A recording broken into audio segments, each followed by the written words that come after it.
শুকরিয়া আদায় করছি সে আল্লাহ তাআলার, যে রব্বুল আলামিন সৎ কাজের আদেশ এবং অসৎ কাজের নিষেধকে আল্লাহ তাআলা দ্বীনের একটি স্তম্ভ নির্ধারণ করেছেন এবং এইটাকে প্রতিষ্ঠিত করার জন্য আল্লাহ তাআলা যুগে যুগে আম্বিয়া আলাইহিস সালাতু ওয়াস সালামদের প্রেরণ করেছেন। এজন্য আমরা শুকরিয়া আদায় করি ওই আল্লাহ তাআলার জন্য, বলি আলহামদুলিল্লাহ। এবং যে নবী মুহাম্মদ রাসূলুল্লাহ আমাদের কাছে এই বাণী অনেক কষ্ট করেছেন পৌঁছে দেওয়ার জন্য, অক্লান্ত পরিশ্রম করেছেন, মার খেয়েছেন, পিটুন খেয়েছেন, তারপরও সৎ কাজের আদেশ করা, অসৎ কাজের নিষেধ করা থেকে কি থাকেনি, বিরত থাকেনি। এবং এই উম্মত কিভাবে কামিয়াবি হাসিল করবে তার ফিকির তার জীবদ্দশায় করে গেছে।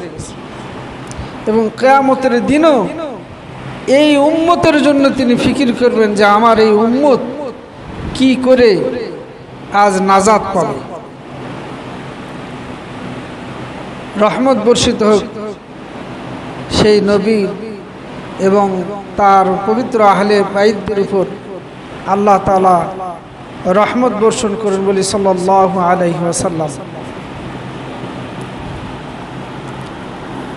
দুনিয়াতে মানুষ চায় সফলতা, কামিয়াবি, উন্নতি, এটা আমাদের স্বভাব, এটা মানুষের আকাঙ্ক্ষা। এই পৃথিবীতে বেশিরভাগ মানুষই আমরা, বেশিরভাগ বললে সব মানুষই তো আরাম প্রিয়, সবাই আরাম চায়, সবাই ভালোবাসা চায়, সবাই ধন সম্পদ চায়, কামিয়াবি চায়।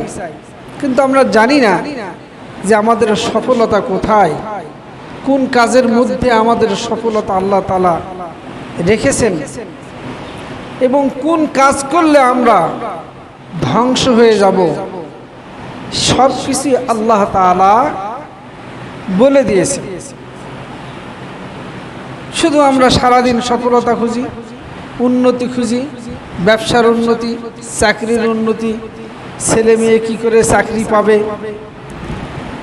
আমরা সফলতা মনে করি এইটাই, আমার ছেলে যে একটা ম্যাজিস্ট্রেট হয়ে যায়, একটা হাকিম হয়ে গেল, একটা ব্যারিস্টার হয়ে গেল, কেউ পাইলট হইল, কেউ ইঞ্জিনিয়ার হইল, আমরা মনে করেছি এটাই আমার বড় সফলতা।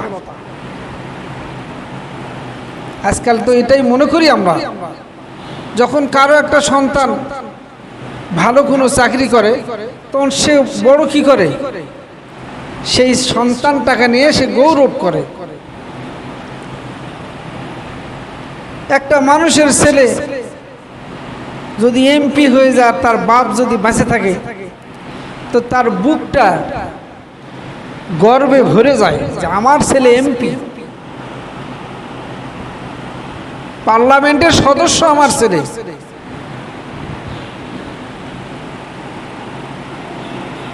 প্রধানমন্ত্রী হয়ে গেলে তারও। এটার মধ্যে আমরা সফলতা খুঁজি। আবার যদি অনেক ধন সম্পদের মালিক হয়ে যায়, অনেকে বলে, আপনারা হয়তো শুনেছেন না শুনেছেন জানি না, আমাদের কাছে মাঝে মধ্যে অনেক মানুষ বলে, হুজুর আমার ছেলে আলহামদুলিল্লাহ ঢাকাতে 2টা বাড়ি কিনছে আর একটা জায়গার বায়না করতেছে এবং আল্লাহ তাআলা অনেক টাকা দিয়েছে। কি করে বলে, অমুক সচিবালয়ে চাকরি করে। কোথায় চাকরি করে? সচিবালয়ে চাকরি করে। এক ছেলে সচিব, টাকার অভাব নাই হুজুর। এখন বলেন, এই যে এতগুলো টাকা কামাই করছে, এই জন্য তার অহংকার, সে মনে করছে এটা তার সফলতা। কিন্তু ওই কামাইটার মধ্যে কিভাবে কামাই হয়েছে এইটা কখনো সে খুঁজে দেখে নাই। যদি ওই কামাইটা সে খুঁজে দেখে তাহলে বুঝতে পারত যে আসলে এখানে সফলতা আছে না গজব আছে। অনেক মানুষ আছে ব্যবসা করে, বড় ব্যবসায়ী, ধান কিনতেছে মন কামন, টন কাটন আছে না, ব্রয়লার আলাদা ধান কিনে বাকি নিছে, টাকা দিছে 8 দিন পরে, কালকে ব্যাংকে টাকা লাগে যাবে, এমন সম্পদ অর্জন করছে টাকা দিয়ে, কোটি কোটি টাকা সরকারের থেকে লোন নিয়েছে, এদিকে জনগণের কাছে লক্ষ লক্ষ মন ধান নিয়ে আর টাকা দেয় না। আজ দিব কাল দিব, একদিন দেখেন যে দুনিয়াতে মরেই গেছে। তো সফলতা সে খুঁজেছিল ওই সম্পদের মধ্যে, কিন্তু কি আসলে কি সফলতা, আসলে কি সফল হয়েছে সে? সফলতা কোথায় আছে আমার আল্লাহ বলেছেন। আর সেই সফলতা মানুষ যাতে বোঝে, মানুষের মাঝে যেন এই কথাটা পৌঁছে, এই জন্য আল্লাহ তাআলা যুগে যুগে আম্বিয়া আলাইহিস সালাতু ওয়াস সালামদের প্রেরণ করেছেন। আমি যেটার মধ্যে সফলতা খুঁজি, এইটার মধ্যে সফলতা নাই। সফলতা আমার আল্লাহ বলতেছেন কার মধ্যে? যে আমি আজকে আপনাদের সামনে একটা আয়াত পড়ছি, ওয়ালতাকুম মিনকুম উম্মাতুন ইয়াদউনা ইলাল খায়র ওয়া ইয়ামুরুনা বিল মা'রুফ ওয়া ইয়ানহাউনা আনিল মুনকার। আল্লাহ তাআলা বলতেছেন যে তোমাদের মধ্যে এমন একটা দল থাকা দরকার, থাকবে, থাকা উচিত, যারা কি করবে? ভালো কাজের জন্য আদেশ করবে আর খারাপ কাজ থেকে বিরত রাখার চেষ্টা করবে। খারাপ কাজে কি দিবে? বাধা দিবে। তা আল্লাহ তাআলা বলতেছেন এই কাজ দুটা যদি কেউ কেউ করতে পারে, তো এই ব্যক্তিটা দুনিয়াতে সফল কাম করবে, সফলতা অর্জন করবে। তো সফলতা অর্জনের জন্য দুইটা জিনিস আপনাকে আমাকে আল্লাহ তাআলা দিয়ে দিলেন। একটা হলো সৎ কাজের তোমরা আদেশ করো, অসৎ কাজের নিষেধ করো। এখন বলেন, সৎ কাজের আদেশ করা তো দূরের কথা, আমরা তো অসৎ কাজ নিয়ে ব্যস্ত। আমাদের পরিস্থিতিটা এমন পর্যায়ে দাঁড়িয়েছে যে আমরা অন্যায় করতে করতে করতে সেই অন্যায়টাই আমার কাছে এখন ন্যায় হয়ে গেছে। নাউজুবিল্লাহ। কোনটা অন্যায় আর কোনটা ন্যায় এটা বাছ বিচার করার আর ক্ষমতা নাই, সব হারিয়ে ফেলেছি। যেভাবেই হোক আমার অর্থ চাই, যেভাবেই হোক আমি গদি চাই, যেভাবে হোক আমি নেতৃত্ব চাই, কোনো কথা নাই, আমি চাই। কে চাইলো না চাইলো জানার দরকার নাই, যে কোনো পন্থায় হোক, ডানে বামে যেভাবে হোক আমার এটা প্রয়োজন, আর এটার মধ্যে আমরা মত। একজন ব্যক্তি একটু উন্নতির দিক শিখরে দাঁড়াচ্ছে, তো আরেকজন ব্যক্তি তাকে ডাউন করার জন্য মানুষ লাগিয়ে দিচ্ছে, কারণ ওকে ডাবাই দিলে আমি উপরে উঠতে পারবো, প্রয়োজনে তাকে খুন করে দিচ্ছে। তাহলে কি আমি সেই ব্যক্তি হতে পারবো? সফলতা অর্জন করতে পারবো? পারবো না। কারণ মানুষ যখন অন্যায় করে, অন্যায়ের মধ্যে যখন ডুবে থাকে, তখন হক জিনিসটা সে চিনতে পারে না। এমন একটা সময় আবার আসে যাবে যেই সময় তার টুটিটা চিপে ধরবে আমার আল্লাহ, আর এমন ধরা ধরবে আর কোনো দিকে যাওয়ার বুদ্ধি পাবে না, ছোড়ার বুদ্ধি নাই। আল্লাহ তাআলা যুগে যুগে এটা দেখাই দিয়েছে, আমরাও দেখেছি, আমাদের ভবিষ্যৎ প্রজন্মও দেখবে। বাহাদুরি বেশি দিন টিকে না। এই জন্য ধন সম্পদ, কুরসি, এগুলোর মধ্যে কোনো সফলতা নাই। সফলতা আছে আমার আল্লাহ বললেন আরেক জায়গাত আল্লাহ তাআলা বলছেন কুনতুম খায়রা উম্মাতিন উখরিজাত লিন-নাস। আল্লাহ তাআলা আরেক জায়গায় বলতেছে যে তোমরা হলে শ্রেষ্ঠ জাতি, শ্রেষ্ঠ উম্মত। শ্রেষ্ঠ উম্মত কেন? এখানে আল্লাহ তাআলা বলতেছেন কি যে উম্মাতুন ইয়াদউনা ইলাল খায়র, তোমাদের মধ্যে এমন একটা দল থাকতে হবে যারা ভালো কাজের আদেশ করবে, অসৎ কাজের নিষেধ করবে। আরেক জায়গায় আল্লাহ বলতেছে যে তোমরা উত্তম জাতি, উত্তম উম্মত। কোন কারণে তুমি উত্তম জাতি আর কোন কারণে তুমি উত্তম উম্মত? আল্লাহ তাআলা বলছেন কুনতুম খায়রা উম্মাতিন উখরিজাত লিন-নাস তা'মুরুনা বিল মা'রুফি ওয়া তানহাউনা আনিল মুনকার। এখানেও আমার আল্লাহ তাআলা বলতেছেন যে তোমরা শ্রেষ্ঠ জাতি, শ্রেষ্ঠ উম্মত, তোমাদেরকে বের করা হয়েছে সৎ কাজের আদেশ করবে, অসৎ কাজের নিষেধ করবে। তো আল্লাহ তাআলা বলছে তাহলে তোমাদের মধ্যে সফলতা আসবে, তোমরা কামিয়াব হবে।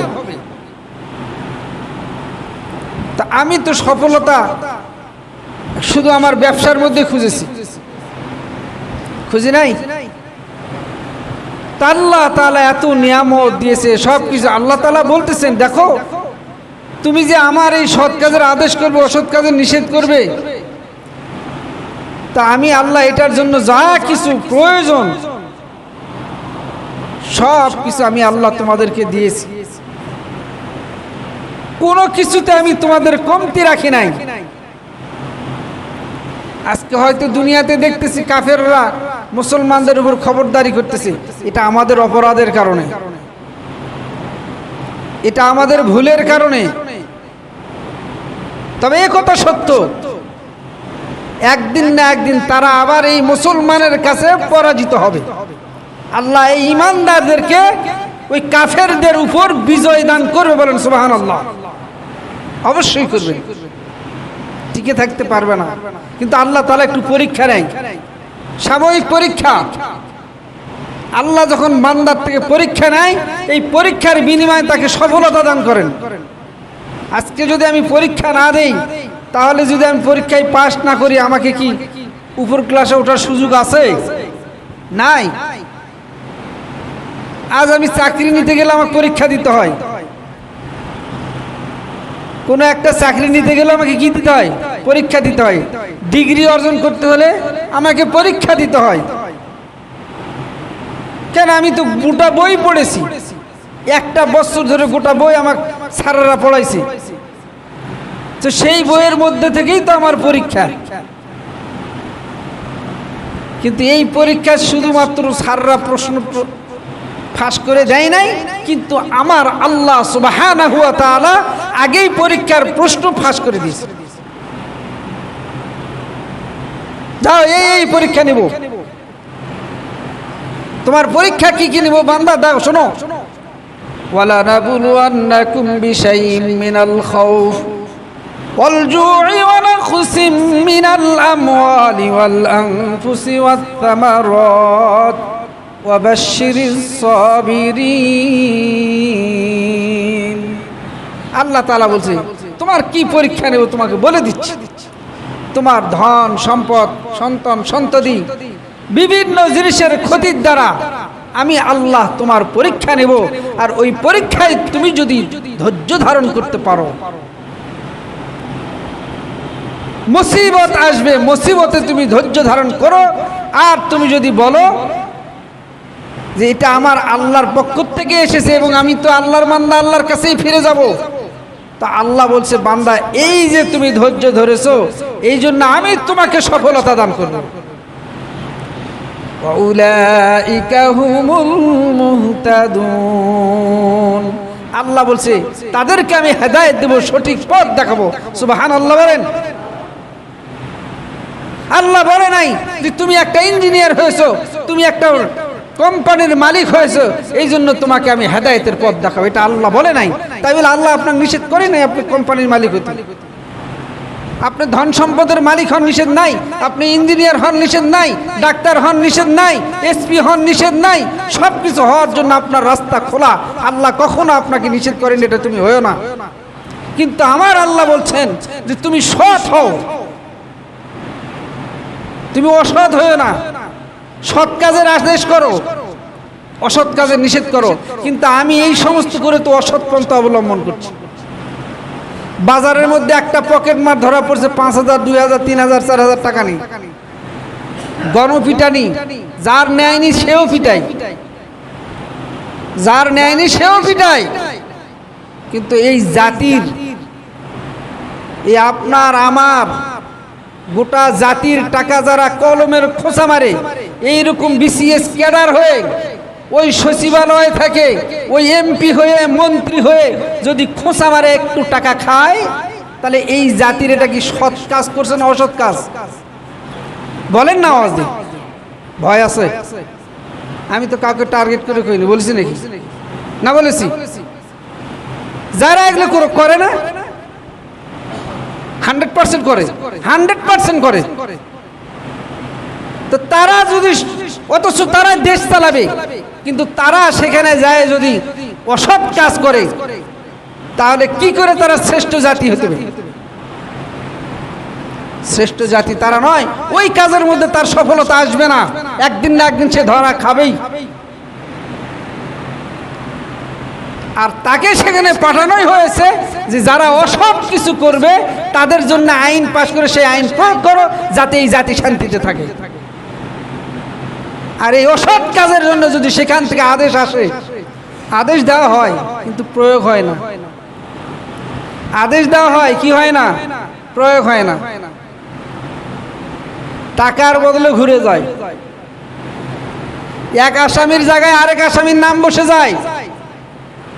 থানার মধ্যে দালালের অভাব থাকে না, যে কোনো কোর্ট কাছারি যান দালালে ভর্তি। কেন এখানে দালাল যেতে হবে? এই জন্য অসৎ কাজ মানুষ করে করে টাকা অর্জন করে আপনি গাড়ি বাড়ি নারী করলেন, আপনার এটা সফলতা নয়। এই জন্য আমার আল্লাহ বলছে সফলতা ওইটার মধ্যে যারা সৎ কাজের আদেশ করবে, অসৎ কাজের নিষেধ করবে, তারাই সফল কাম, তারাই কামিয়াব।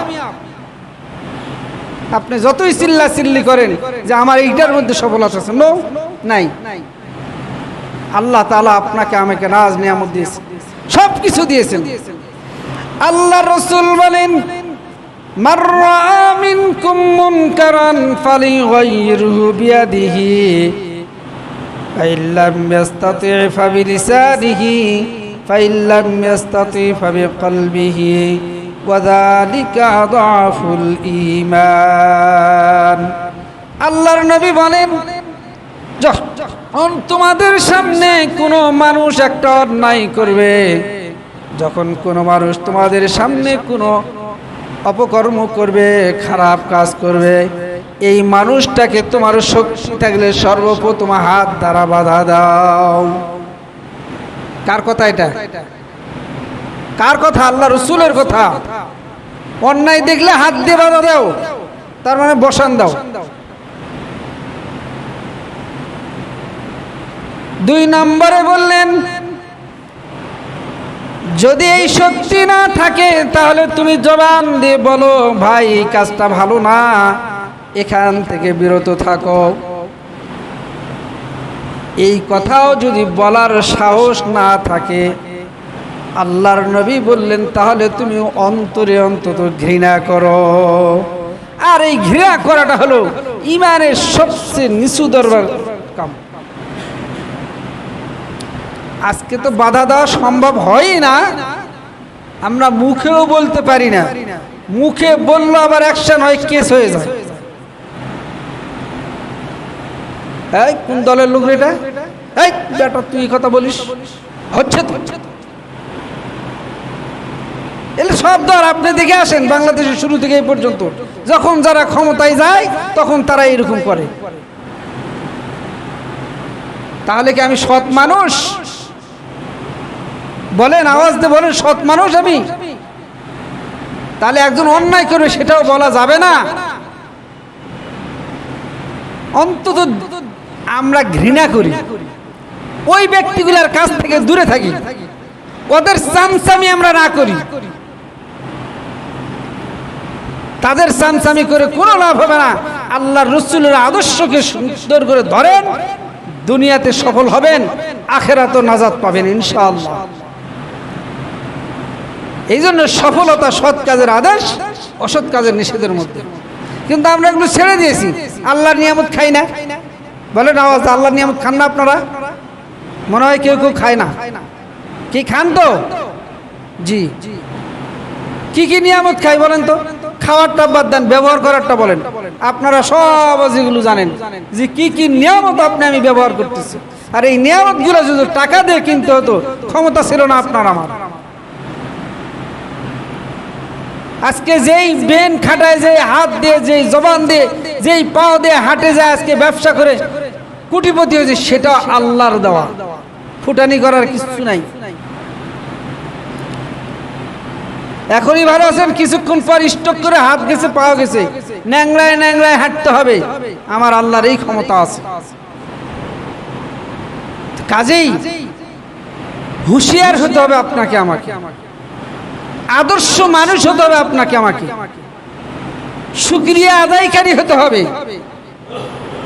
ভাই, আল্লাহ তাআলা সূরাতুল আদিয়া নামে একটা সূরা আছে।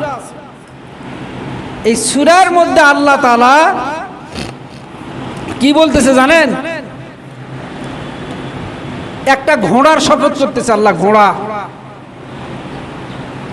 দুনিয়াতে এত কিছু থাকতে ঘোড়ার শপথ কেন? আল্লাহ তাআলা বিভিন্ন সময় বিভিন্ন জিনিসের শপথ করে, আমরাও শপথ করি, কিন্তু মানুষের জন্য জায়েজ নাই এক আল্লাহ ছাড়া কোনো কিছুর নামে শপথ করা। কোনো নবীর নামেও নয়, শুধুমাত্র কার নামে মানুষ শপথ করবে? জুম্মার কসম, এই কসম করা যাবে না। কোরআন শরীফের কসম চলবে না, নবীর কসম চলবে না। শপথ আল্লাহর কসম বলতে পারে। এই কথাটা বলার দ্বারা আমরা কি বুঝাতে চাই?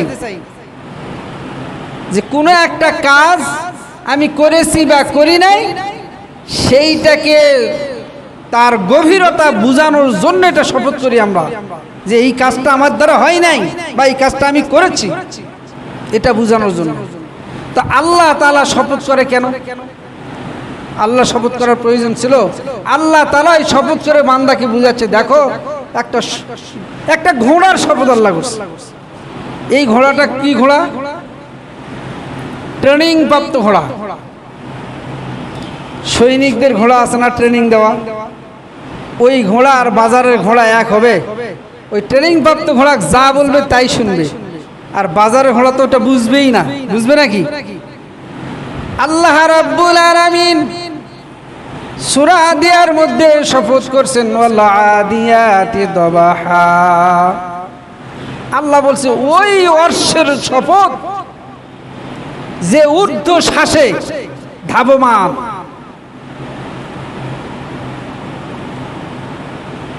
দবহা মানে ঘোড়া যখন জোরে দৌড়ায় তার ভিতরতে একটা শব্দ তৈরি হয়, এই শব্দটাকে বলা হয় দবাহা। ঘোড়া এত জোরে দৌড়ায়, ফালমুরিয়াতে কদহা। সে বলতেছে কি, যখন সে দৌড় দেয় ফালমুরিয়াতে কদহা, তখন তার পায়ের যে খুর আছে, খুর, এগুলো ওই পাথরের সাথে ঘর্ষণ লাগে, অগ্নিস্ফুলিঙ্গ বার হয়, বিস্ফোরিত হয়। তাহলে কত জোরে দৌড় দেয়? আরবের বুকে যখন যুদ্ধ হয়, তখন এই ঘোড়াগুলো যখন দৌড় দিত, তখন এই জমাট বাঁধা যে ধুলিগুলো আছে ভোর রাত্রিতে, সেগুলো কি হতো? উড়াইতো।